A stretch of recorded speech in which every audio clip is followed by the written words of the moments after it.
Is it that time already? Let's make one of my favorite snacks, or cookies I should say, for Christmas.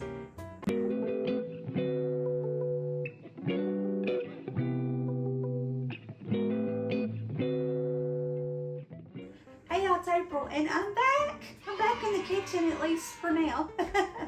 And in today's video, it's November. I'm kind of jumping ahead. And I'm making one of my favorite things for around Christmas time. I have been craving my gingerbread cookies, and I've not had them since last year, and I've really been craving them probably the last 2 or 3 weeks. So we're gonna go ahead and make them. This is my recipe, something I've kind of come up with, and it's not very hard, and it does take quite a few ingredients, but we'll get into that as we start to make the cookies. So let's go ahead and jump on into the video. All right, here we go. I'm going to tell you all the ingredients up front, and then we'll go and actually make these. So you're going to take 1 cup or 2 sticks of butter, and make sure it's softened butter. We're going to do a 1/2 cup of brown sugar and a 1/2 cup of white sugar, 1 egg, room temperature, 1 cup of molasses, 2 tablespoons of either apple cider vinegar or white vinegar will be fine, but 2 tablespoons of that. And that acid just helps activate the baking powder and baking soda, I mean. All right, then we've got 5 cups or 600 grams. If you have a scale, it'd be better to weigh it. But 600 grams or 5 cups of all-purpose flour. Make sure that you sift it. Then for our spices, I just went ahead and blended everything all together. I've got my leavening agents in here too. So I've got 1 teaspoon of baking soda, 2 teaspoons of baking powder, 1/2 teaspoon of salt, 1 tablespoon of ginger, 2 teaspoons of cinnamon, 1/2 teaspoon of cloves, 1/2 teaspoon of cardamom, 1/2 teaspoon of allspice, 1/2 teaspoon of nutmeg, 1/2 teaspoon of white pepper. You can put black pepper in it, but it really calls for white pepper. You can get that in your spices at Walmart or anywhere like that. Then a 1/2 teaspoon of salt and 1/4 teaspoon of mace. So it is a lot of fall spices, but that's what makes them so good. So anyway, we're going to head on over here to my mixer. I've got my paddle attachment in. I'm going to whip up this butter a little bit, get it kind of just all fluffy, and I'll show you. Then after I fluff that up a little bit, I'm going to add my sugar in. We're going to get it kind of fluffy, and then we'll add our egg, mix it in good. Then we will add the flour and everything else. And I forgot to mention, sorry, that it's 2 teaspoons of vanilla. I forgot to get that out. But anyway, 2 teaspoons of vanilla.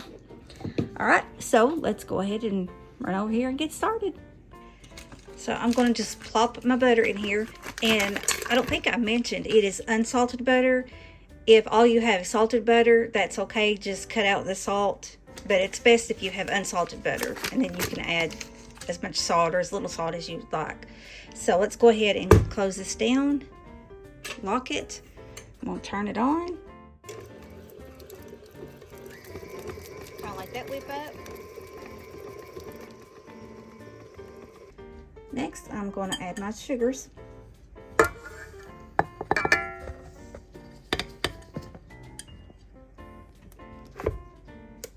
So I'm going to go ahead and shut this back down, lock it, and then we're going to do what we call creaming together the butter and the sugar. So let's go ahead and turn it on.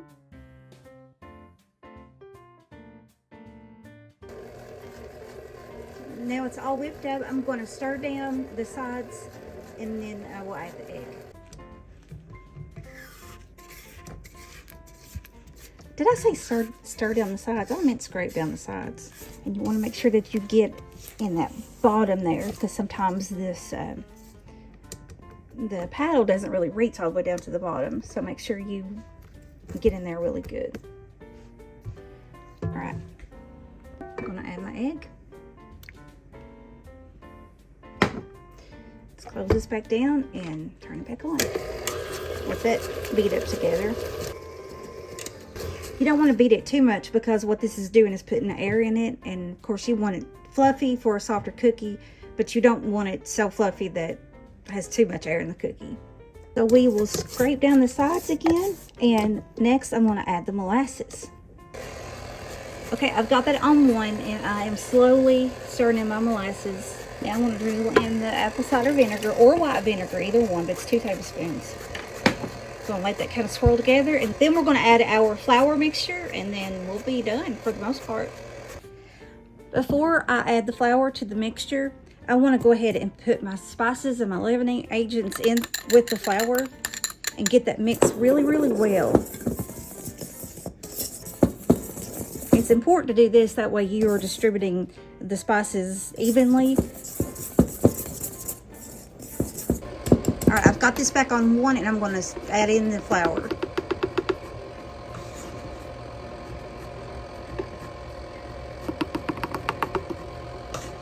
Now I'm going to stop it, and we're going to scrape down the sides and let it stir one more time real quick.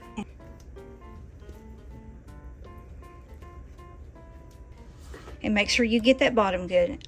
Honestly, after I was in there kind of stirring around and scraping the bottom, this doesn't need another turn with the beater.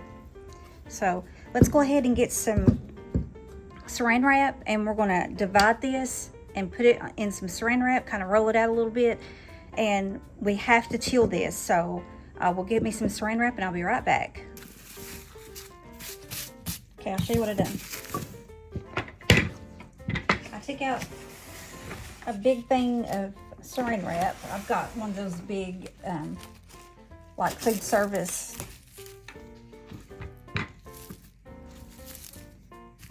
saran wrap, and then you're going to take your dough. I don't think I've done a good job making half because this was thinner.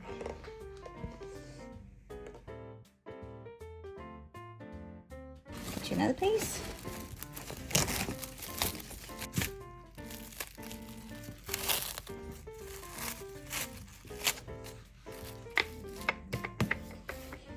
And kind of roll it.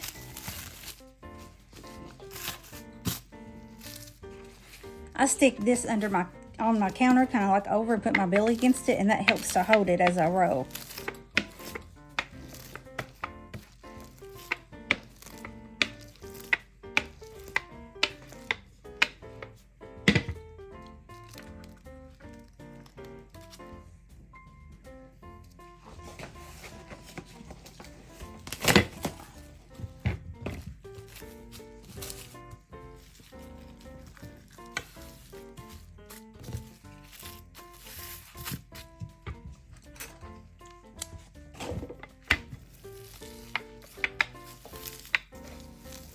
And then just roll it to the thickness of your liking.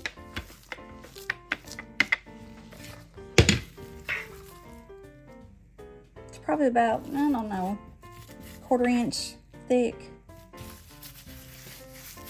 You don't want them real thin. And I'm going to have to redo this one because I did not make it even. Let's see if we can do this.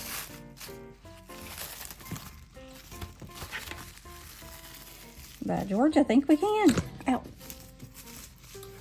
Let's see.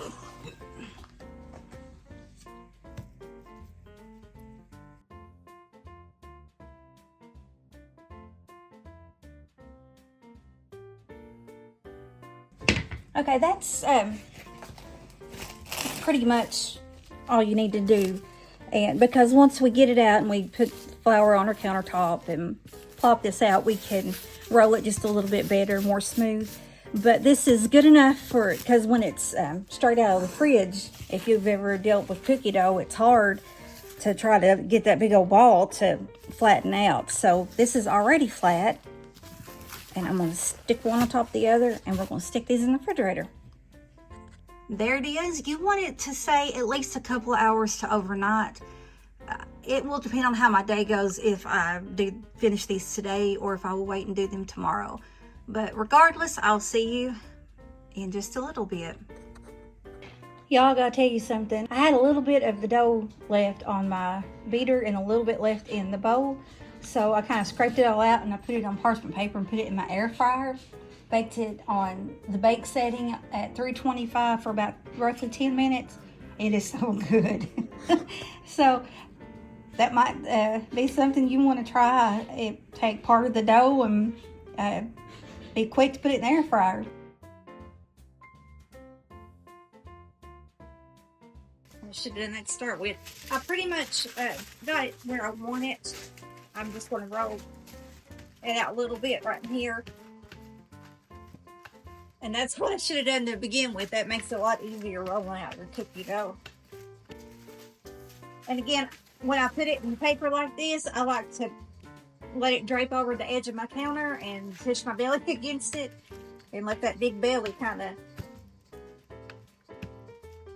help hold everything down.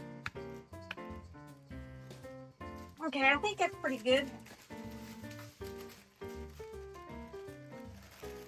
Okay, here's my little cookie cutter, and let me get some flour. Make sure you got the cut edge. And then I'm just going to cut out my little gingerbread cookies, and it's up to you what size you want, and it's up to you really how thick you want.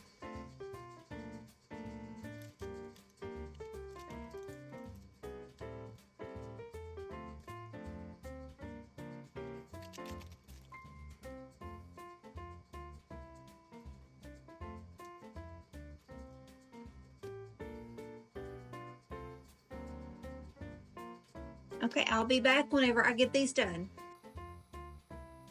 I think I should have put some flour on the parchment paper. I didn't think about it sticking to the parchment paper. Well, I guess I will have to get me a spatula. I'll be right back. I've got my cookie sheet over here.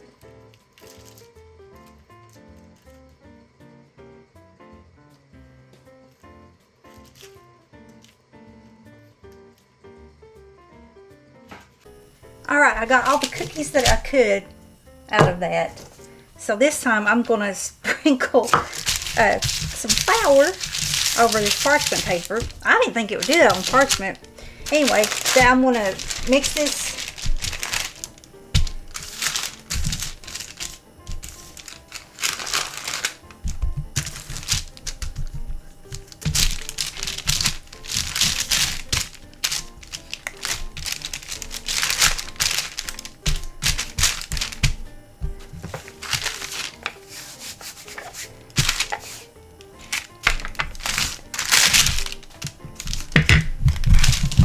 I'm going to roll it back out and start all over. So I'm going to do the same thing. I'm just going to cut these out. Oops. That's the right side. I'm going to cut these little guys out. Put them on my... Now see, I've got the flour on there and it comes out a whole lot easier and better looking.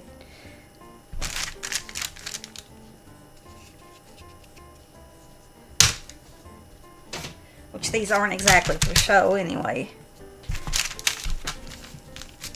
But much better. Okay, I'm going to go back to this, and once I've got this done, I will come back and see y'all. Alright, I've got them in the oven, and on about 10 minutes, it's going to depend on how thick that you cut them, and if you want them soft or crispy, so that's something you're going to have to kind of play around with, but I'm going to start out at 10 minutes and see how that goes. I bake those about 10 or 11 minutes, something like that. I'm going to let them cool on the pan first, then I will take them off, put them on a cooling rack, and then I will frost them, whether it be tonight or tomorrow. I haven't decided yet, but I will frost them a little bit later.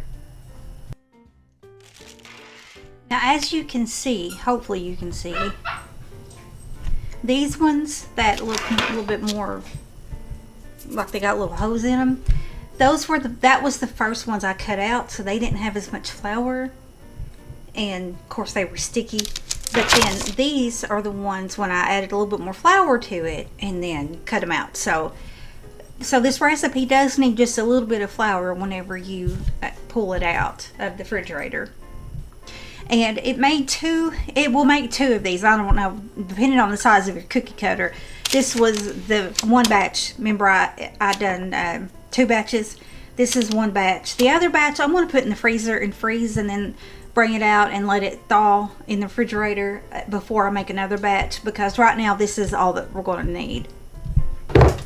These are still warm, but they're cool enough to where I can easily transfer them. So I'm going to put them on the cooling rack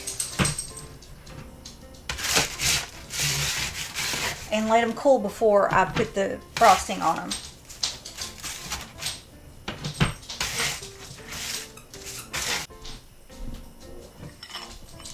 Okay, I pulled a little bit in my bowl of that frosting. I don't need a whole lot. Now I'm going to add just a few drops of water to thin it, but I don't want to thin it much.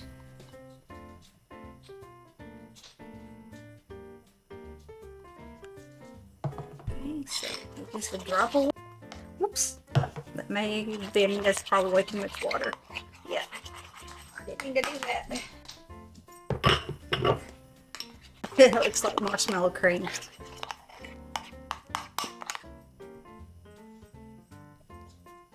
I want it just a smidgen thicker. Let me add just a smidgen more. Now let's see where it's at. Yeah, that's definitely thicker. I'm going to put this in a bag and I'll be right back. I put this in a Ziploc bag. I did not want to get out a piping bag, and so I got the air out, and then I'm kind of pushing it to the end. We are going to cut just the tiniest little piece off of this. All right, I'm going to finish these and then I will be back.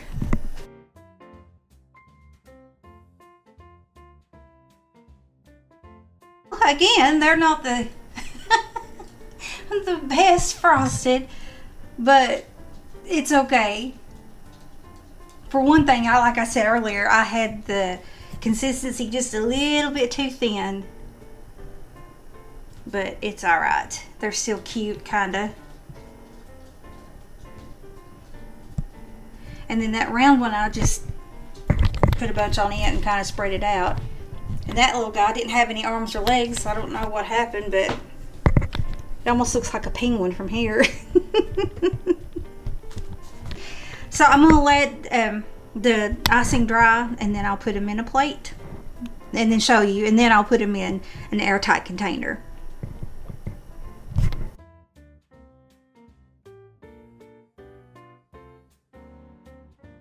I hope you enjoyed that video, because these are really, really good cookies, and you know, just a simple royal icing, but they're really good. So I hope you try the cookies out, the recipe out. If you do, leave it down in the comment section below, and you might want to check out this series from last year around Christmas time.